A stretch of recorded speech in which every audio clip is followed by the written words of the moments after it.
नमस्कार, आइमा मीडिया में आपका स्वागत है। केंद्र की नरेंद्र मोदी सरकार ने एक राष्ट्र एक चुनाव के प्रस्ताव को मंजूरी दे दी है। अन्य विपक्षी पार्टियों की तरह समाजवादी पार्टी के सुप्रीमो अखिलेश यादव को प्रस्ताव रास नहीं आया है और वे इसके विरोध पर उतर आए हैं। हालांकि ऐसा लगता है कि सपा प्रमुख अखिलेश यादव को एक राष्ट्र एक चुनाव में खामियां निकालने के लिए कोई गंभीर मुद्दा नहीं मिल रहा है। एक राष्ट्र एक चुनाव के खिलाफ अखिलेश की बयानबाजी हवा हवाई से अधिक कुछ रही है। वे किसी भी तरह से जनता को गुमराह करना चाहते हैं, इसीलिए वे बेतुके संदेह व्यक्त कर रहे हैं। ऐसा लगता है कि अखिलेश इस बिल का इसलिए विरोध कर रहे हैं क्योंकि एक राष्ट्र एक चुनाव मोदी सरकार की मंशा है। अखिलेश की मंशा सियासी है, इसलिए उनकी पार्टी में भी इसको लेकर फूट नजर आ रही है।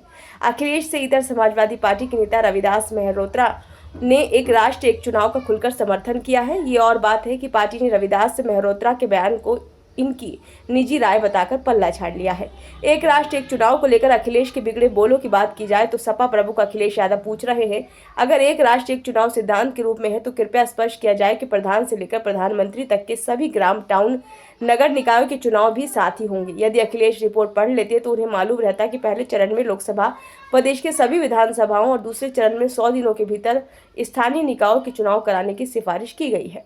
अखिलेश पूछ रहे हैं कि किसी राज्य में राष्ट्रपति शासन लागू होने पर क्या जनता की चुनी सरकार को वापस आने के लिए अगले आम चुनाव तक का इंतजार करना पड़ेगा या फिर पूरे देश में फिर से चुनाव होगा। इसको लेकर भी रिपोर्ट में साफ साफ कहा गया है कि अगर किसी विधानसभा का चुनाव अपरिहार्य कारणों से एक साथ नहीं हो पाता है तो बाद की तिथि में होगा, लेकिन कार्यकाल उसी दिन समाप्त होगा जिस दिन लोकसभा का कार्यकाल समाप्त होगा। यदि किसी राज्य की विधानसभा बीच में भंग हो जाती है तो नया चुनाव विधानसभा के बाकी के कार्यकाल के लिए ही कराया जाएगा। सपा सुप्रीमो पूछ रहे हैं कि एक राष्ट्र एक चुनाव योजना चुनावों का निजीकरण करके परिणाम बदलने की तो नहीं है। ऐसी आशंका इसलिए जन्म ले रही है क्योंकि कल को सरकार ये कहेगी कि इतने बड़े स्तर पर चुनाव कराने के लिए उसके पास मानवीय व अन्य जरूरी संसाधन ही नहीं है, इसलिए हम चुनाव कराने का काम भी ठेके पर दे रहे हैं। ये भी हास्यास्पद है। ऐसा नहीं है कि कभी लोकसभा और विधानसभा के चुनाव साथ हुए ही नहीं है।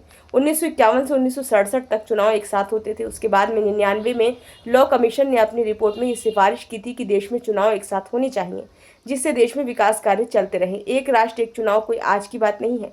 इसकी कोशिश में 1983 से ही शुरू हो गई थी और तब इंदिरा गांधी ने इसे अस्वीकार कर दिया था। ये कहा जा रहा है कि एक साथ चुनाव कराए जाने का अंततः सबसे अधिक फायदा भाजपा और कांग्रेस जैसी बड़ी राष्ट्रीय पार्टी को होगा तथा छोटी पार्टियों के लिए एक साथ कई राज्यों में स्थानीय और लोकसभा चुनाव प्रचार अभियान चलाना कठिन हो सकता है। बहरहाल कांग्रेस कह चुकी है कि वो एक राष्ट्र एक चुनाव के विचार का कड़ा विरोध करती है, तो इस विचार पर काम नहीं करना चाहिए। वहीं बहुजन समाज पार्टी ने हाई लेवल कमेटी के आगे पूरी तरह से एक राष्ट्र एक चुनाव का विरोध नहीं किया था, लेकिन उसने इसको लेकर चिंता जताई। पार्टी प्रमुख मायावती ने सोशल मीडिया वेबसाइट एक्स पर पोस्ट कर कहा है कि एक देश एक चुनाव की व्यवस्था के तहत देश में लोकसभा, विधानसभा व स्थानीय निकाय का चुनाव एक साथ कराने वाले प्रस्ताव को केंद्रीय कैबिनेट की मंजूरी पर हमारी पार्टी का स्टैंड सकारात्मक है, लेकिन इसका उद्देश्य देश व जनहित में होना जरूरी है। फिलहाल ये प्रस्ताव आगामी सत्र में संसद में पेश किया जाएगा। संसद में प्रस्ताव पास होने के बाद ही इस मामले में आगे की कार्रवाई होगी। ये वीडियो आपको कैसा लगा? अगर अच्छा लगा हो तो लाइक करें, कमेंट बॉक्स में अपना सुझाव दें।